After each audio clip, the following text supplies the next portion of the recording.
तो थोड़ा-सा आप बता दें ऑडियंस को कि बायो फर्टिलाइज़र क्या है?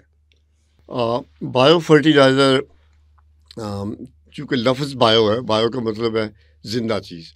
तो बायो फर्टिलाइज़र जो सॉइल के अंदर बैक्टीरिया होते हैं, उन पे मुश्तमिल होता है। अच्छा। अब बहुत सारे लोगों को नहीं पता, सॉइल के अंदर 1 ग्राम सॉइल में तकरीबन 1 करोड़ से लेके 10 करोड़ तक बैक्टीरिया होते हैं अच्छा। और उनमें से तकरीबन 80% से ज़्यादा वो होते हैं, जो फसलों के लिए बहुत फ़ायदेमंद होते हैं।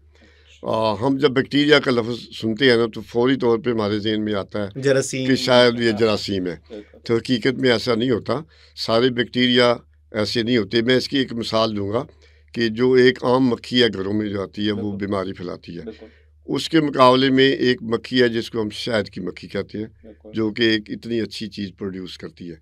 तो बैक्टीरिया जो हैं, ज़्यादातर वो शहद की मक्खी की तरह होते हैं। तो अच्छा। ज़मीन के अंदर ये बहुत सारे बैक्टीरिया होते हैं।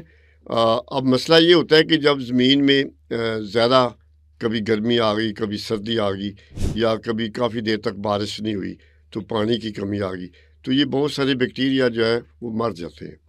तो साइंसदानों ने ये किया है कि ज़मीन से पौधों की जड़ों के इर्द-गिर्द ज़्यादातर वो बैक्टीरिया होते हैं, जिनको हम उर्दू में जसूमें भी कह सकते हैं। ठीक है। तो साइंसदानों ने इन्हें उन जड़ों से हासिल करके लेबॉरेटरी में उनकी अफज़ाइश करते हैं, उनकी तादाद बढ़ाते हैं और उसके बाद फिर वो उनको किसी एक कैरियर पे लगा के तो बीज के ऊपर लगाते हैं बिजाई से पहले। अच्छा। तो जब बीज से जड़ निकलती है, तो ये बैक्टीरिया जो हैं, ये जड़ों के 2 किस्म के होते हैं बैक्टीरिया। कुछ तो वो होते हैं कि जो जड़ों के अंदर चले जाते हैं और कुछ वो होते हैं जो जड़ों के ऊपर रहते हैं। तो जो फली वाली फसलें हैं, उनमें ये बैक्टीरिया जड़ों के अंदर चले जाते हैं और उनका काम क्या है, वो फिर फसल की पैदावार को बढ़ाते हैं। किस तरीके से बढ़ाते हैं उसकी मैं बिल्कुल। डॉक्टर साहब थोड़ा-सा ये भी बता दें कि ये काम किस तरह से करते हैं? और दूसरा ये है कि इनका तरीका इस्तेमाल क्या है? तो इनका काम करने का तरीका ये है, उससे पहले मैं छोटी-सी एक चीज़ और बता दूँ कि जो जो हमारी फसलें हैं, फसलें जो भी हम ज़मीन में उगाते हैं, उनको जैसे हमें खुराक की ज़रूरत होती है, इसी तरह फसलों को भी खुराक की ज़रूरत होती है पानी के अलावा। तो वो खुराक ज़मीन में मौजूद होती है, लेकिन कुछ ऐसी खुराक है जो फसलें ज़्यादा मिकदार में लेती हैं, जैसे नाइट्रोजन है, फास्फोरस है और ठीक है। पोटाश है। उनकी कमी जो है ना, वो ज़मीनों में होगी हुई है। अब उनकी कमी को पूरा करने के लिए फिर उसमें खादें डाली जाती हैं। अब सही है। उसमें सबसे ज़्यादा जो कमी हुई है, वो नाइट्रोजन की हुई है और उसके बाद फास्फोरस की हुई है। अब आम लोगों को नहीं पता कि नाइट्रोजन जो है, ये हवा में 78% नाइट्रोजन है, लेकिन वो नाइट्रोजन इस शक्ल में है कि पौधे इस्तेमाल नहीं कर नहीं कर सकते। सकते। अगर उसको पौधा इस्तेमाल कर सके तो यूरिया की ज़रूरत बिल्कुल ना रह जाए। बिल्कुल। अब फैक्ट्री भी यही करती है कि वो हवा की नाइट्रोजन को लेके उसका केमिकल एक रिएक्शन कराती है, जिससे फिर वो यूरिया खाद बनती है या कोई भी बाकी नाइट्रोजन की खाद बनती है। तो उसके मुकाबले में कुदरत ने ये बैक्टीरिया कुछ ज़मीन में रखे हुए हैं, वो बैक्टीरिया भी वही काम करते हैं। हवा से वो नाइट्रोजन लेते हैं और बुनियादी तौर पे तो अपने लिए लेते हैं, लेकिन वो इतनी ज़्यादा मिकदार में लेते हैं कि वो फिर बाकी जो बच जाती है, वो पौधों को मिलती है। अब पौधे के लिए नाइट्रोजन ज़्यादा इम्पॉर्टेंट है, इसी तरह फास्फोरस है। वो जो बैक्टीरिया है, वो पौधे से जो गर्मी सर्दी के मुकाबले में प्रोटेक्शन देता है। तो it's a mutual beneficial association, जिसमें जो बैक्टीरिया है वो पौधों को नाइट्रोजन देता है और फास्फोरस भी देता है। फास्फोरस जो ज़मीन में जो गैर हल पजीर हो जाती है, उनको हल करता है और वो पौधे को देता है, जिससे पौधे की पैदावार बढ़ती है। तो बुनियादी तौर पे ये 4 फंक्शन करते हैं बैक्टीरिया ये जो इसका है काम बायोफर्टिलाइज़र। बिल्कुल ऐसे काम करता है। सबसे पहला तो ये कि हवा की नाइट्रोजन ठीक है। वो हवा से लेके काबिल इस्तेमाल बनाते हैं ठीक। और पौधे को देती हैं। उसके अलावा जो ज़मीन के अंदर फास्फोरस है, वो इस तरीके में चेंज हो जाती है कुछ अरसे के बाद, कोई पानी में हल पजीर नहीं रहती। तो जब तक वो हल पजीर नहीं होगी, तो पौधा नहीं ले सकेगा। इवन जो हम डीएपी वगैरह डालते हैं फास्फोरस, वो भी ज़मीन में जाके उसका बड़ा हिस्सा जो है ना, वो गैर हल पजीर ज़मीन के रिएक्शन की वजह से हो जाता है।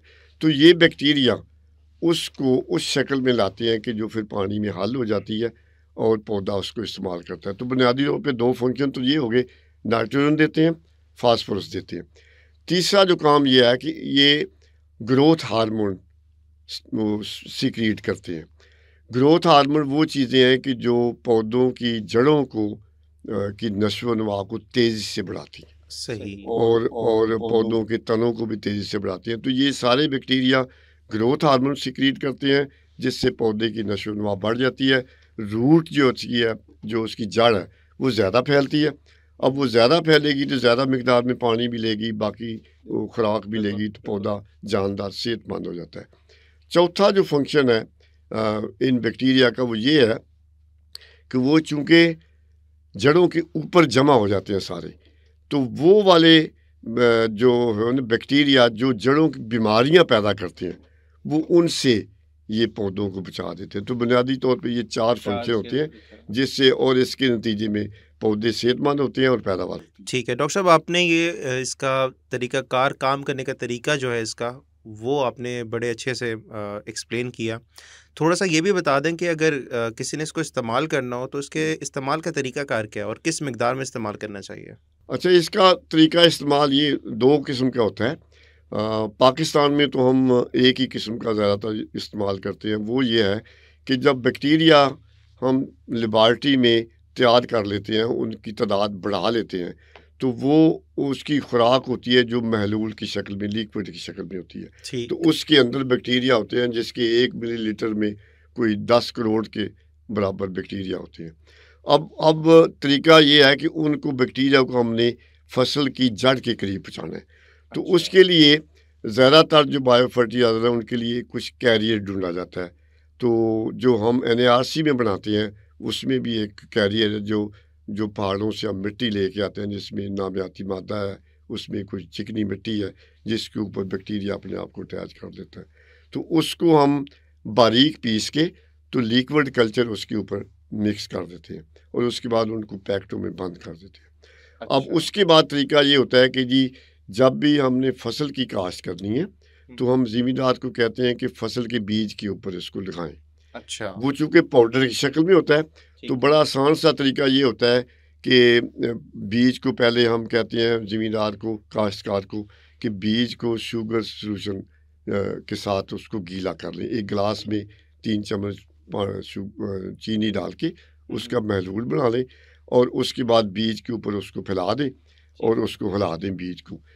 वो जो शरबत है चीनी का, वो बीज के ऊपर जब लगता है तो वो चिपकनी सी सतह हो जाती है। बिल्कुल। और उसके बाद हम कहते हैं कि वो जो कि पाउडर की शक्ल में बायो फर्टिलाइज़र उसकी कोटिंग हो जाती है उसके ऊपर, और उसके ऊपर डाल के हिला दें।